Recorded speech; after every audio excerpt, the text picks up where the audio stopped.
Hey everyone, welcome back to 1 Minute IT Shot. In this quick guide, I'll show you how to find files by the date they were modified in Windows. If you find this tutorial helpful, make sure to like the video and subscribe for more easy tech tips every week.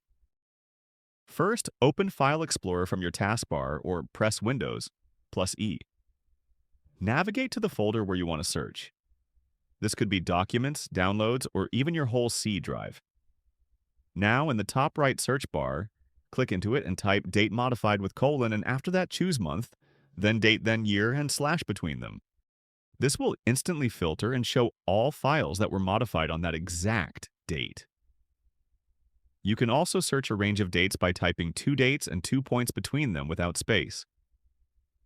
Once you perform a search, you can also sort the results by date, modified by clicking the column heading.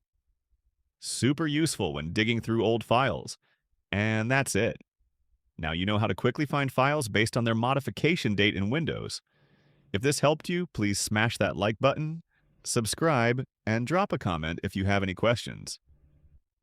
Thanks for watching. See you in the next video on 1 Minute IT Shot.